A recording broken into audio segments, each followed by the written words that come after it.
നിങ്ങളുടെ favourite shows ഇനി ഒരിക്കലും മിസ്സാവില്ല. ഇപ്പോൾ C5-ലൂടെ കാണും നിങ്ങളുടെ ഫേവറേറ്റ് ഷോസ് തികച്ചും സൗജന്യമായി. ഒളിച്ച് താമസിക്കാ ഇവിടെ ഇവള്, എല്ലാവരെയും കബളിപ്പിച്ച്.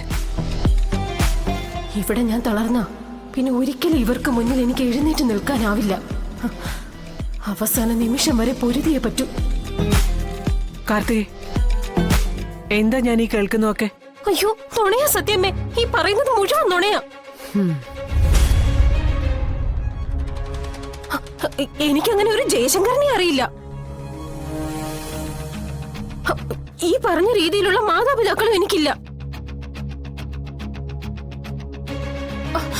എന്നോട് സത്യമ്മയുടെ ഉള്ള പകമൂത്ത് ഇവൾക്ക് മാനസിക നില തെറ്റിയിരിക്കാന്നാ തോന്നുന്നേ.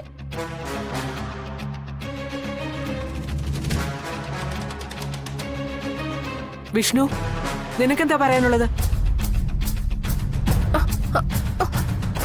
വരട്ടെ, ആ ജയശങ്കർ വരട്ടെ, നമുക്ക് നോക്കാലോ.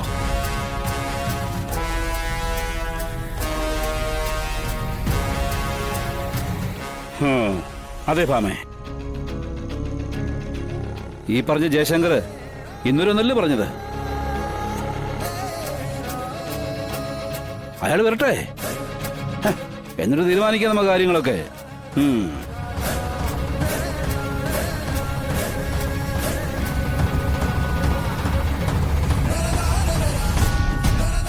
അടിപതറി നിന്നിട്ടും നീ നിന്റെ ആത്മവിശ്വാസം വിടുന്നില്ല അല്ലേ?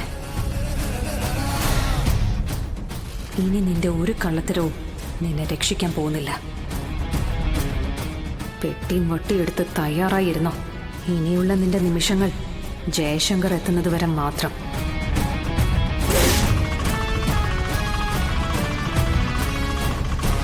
അതുവരെ നാവ് കൊണ്ട് പറയാവുന്ന മുഴുവൻ കള്ളങ്ങളും പറഞ്ഞു. പക്ഷെ അത് കഴിഞ്ഞ നാവ് അടക്കിക്കൊള്ളണം, ഇല്ലെങ്കിൽ മുഖത്തടിക്കും ഞാൻ.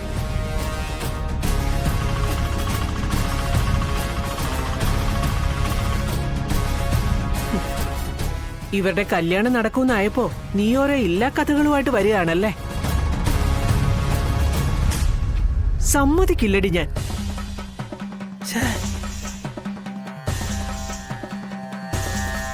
നിന്റെ ഒരു നാടകവും ഇനി ഇവിടെ വിശ്വസിപ്പിക്കാൻ നീ ശ്രമിക്കണ്ട. ശാലിനി തക്ക സമയത്ത് തന്നെ എല്ലാം കണ്ടുപിടിച്ചുകൊണ്ട് ഈ പ്രശ്നത്തിനൊരു പരിഹാരമായി. നാടകം കളിക്കുന്നത് ആരാണെന്ന് ഇന്നത്തോടെ മനസ്സിലാവും. അയാൾ ഇപ്പൊ ഇവിടെ വരും. സത്യങ്ങൾ അയാളിൽ നിന്ന് തന്നെ എല്ലാവർക്കും അറിയാം.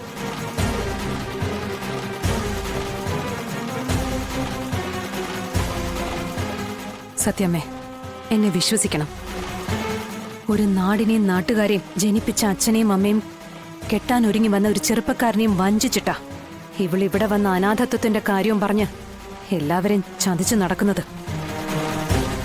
ഇവള് പറയുന്നത് പോലെ ജയശങ്കർ വന്ന എല്ലാ കള്ളങ്ങളും പൊളിയും. വഞ്ചന സത്യമ്മ പൊറുക്കില്ല. എങ്ങനെയാ ജയശങ്കറിന്റെ വരവ് തടയേണ്ടത്?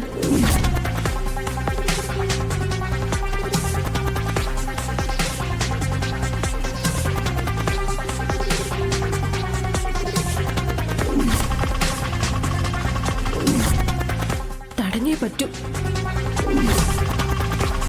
ഡൗൺലോഡ് ചെയ്യൂ C5 ആപ്പ്. കാണൂ എല്ലാ എപ്പിസോഡുകളും സൗജന്യമായി.